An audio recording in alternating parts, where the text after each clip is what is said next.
GSTV बोलते हम की भारत दौलत बोलती इस बात हिडन स्टोरी প্রতিবাদী রাইট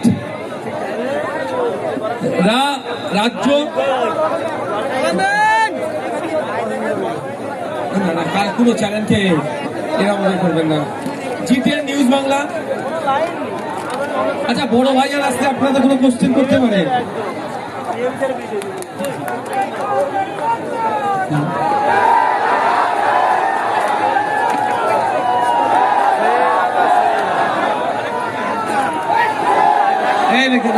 রাস্তা ছেড়ে দাও এই বাইরের নাইটটা একটু চালিয়ে দাও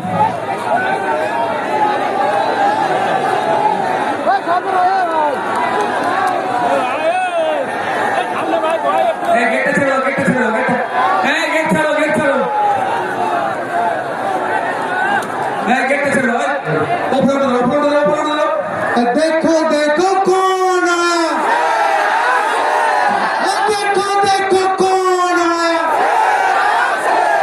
बड़ा मेरा पुस्तक में जा भाग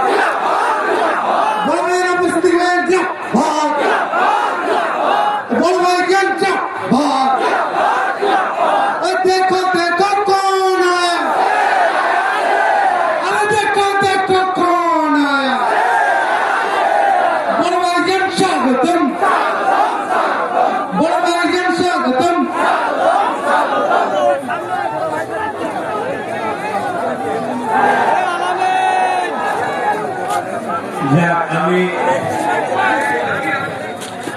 আমি আশপাশে ছিলাম আমি পুরো প্রোগ্রামটাকে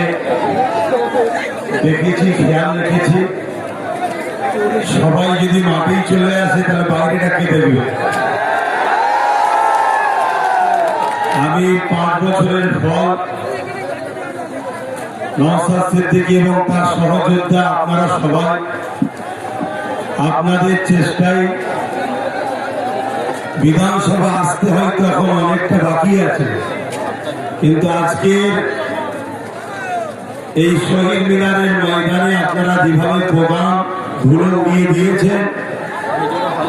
সামনে 26-এ জিত আপনাদের অলরেডি হয়ে গেছে আপনাদের এতটুকুই বলবো আমার স্বপ্ন কিন্তু ব্রিগেড ছিল যে 5 বছর পর কমসে কম ব্রিগেড যেন হয় কিন্তু এই স্বপ্ন এখনো ভেঙে দিইনি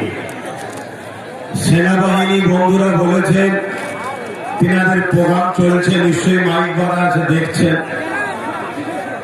31শে মার্চ পর্যন্ত প্রোগ্রাম আছে 31শে মার্চের পরে আবার চেষ্টা করব কিন্তু মার্চের পরে প্রচন্ড রোদ হয় এই রোদকে অপেক্ষা করে যদি ব্রিগেড করি আপনারা সাড়া দেবেন তো আমার টার্গেট ব্রিগেড রেকর্ড হয়েছে 21-এ ওই ব্রিগেডের রেকর্ডকে আবার ভাঙবো আমরা সেই চেষ্টায় আজকে গতকাল থেকে বারবার আমাকে বলেছিল আমি বলেছিলাম আমি অবশ্যই কলকাতাতেই থাকবো আশপাশেই থাকবো পুরো প্রোগ্রামটাকে নজরে রাখবো আমি দেখতে চাই যে নওশাদ সহ তার সহযোদ্ধারা 5 বছরে কি করলো তবে কি করেছে বাংলার প্রতিটা অলিতে গলিতে কান পাতলে বোঝা যায় এই বাংলায় বর্তমান বিরোধী শক্তি যদি কেউ থাকে আজকের দিন পর্যন্ত সেটা হলো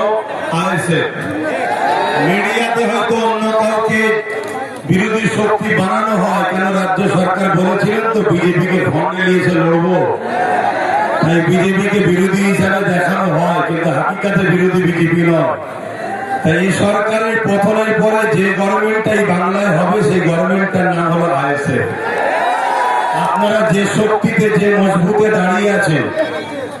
আমি এতটুকু বলতে পারি এই শক্তি এই মজবুতে আর একটু যদি বিশ্বাসের সাথে ঐক্যবদ্ধ হয়ে আর একটুখানি যদি চাপ বাড়াতে পারেন তাহলে আগামী দিন কিন্তু আপনাদের হাতেই বাংলা আসছে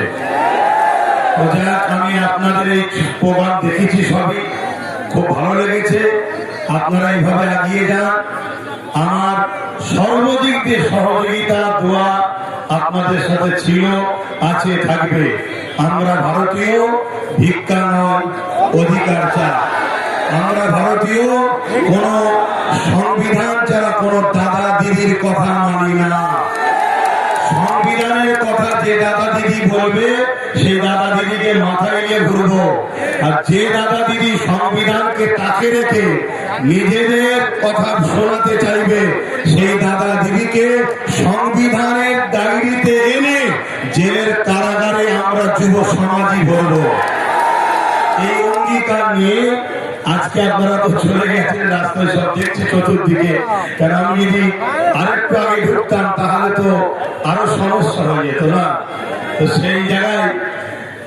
জায়গায় যখন ভিড় কেটে গেছে, আমি আস্তে আস্তে বললাম এবারে চলো যে একটু কমসে কম, কেন গতবারে নওশাদ বলেছিল আমরা দু ভাই এক জায়গায় হবো। সেই কথাটা তো সত্যতা প্রমাণ রাখতে হয়, না হয় জালিমরা কোনো খোঁজে পাবে না, কোনো ভোট না পেয়ে বললো কই তার ভাই এলো না তো। মানে কিছু যখন উপায় থাকে এটা বলবে এতটুকু জেনে রেখে দিও নওশাদের জন্য তার বড় ভাইয়ের জান আছে, ব্যাস। এবার আমার আরো অনেক কাজ আছে, সেদিকটা দেখতে হয়, এদিকটা নওশাদ দেখছে তোমাদের সবাইকে নিয়ে, এবং তোমাদের সাথে নওশাদের সাথে আমি আছি। অবশ্যই পাশে আছে তো সেই বিশ্বাস করি, তাই এই বিশ্বাসে তো আজকে এত দূরে চলে আসলাম। তো যাক, সকলে কথা শোনো, আমি এইটুকু বলি, সংক্ষেপ করলাম। আমার শেষ আবার একটা কথা, আমরা ভারতীয় সাদা চামড়া ব্রিটিশকে তাড়িয়েছি, এই ব্রিটিশদের দালাল কালো চামড়া গুলোকেও আমাদের তাড়াতে হবে। ব্যাস, কথা শেষ করছি। সুস্থ থাকেন, ভালো থাকেন। ভারতবর্ষ জিন্দাবাদ, ভারতবর্ষের সংবিধান জিন্দাবাদ।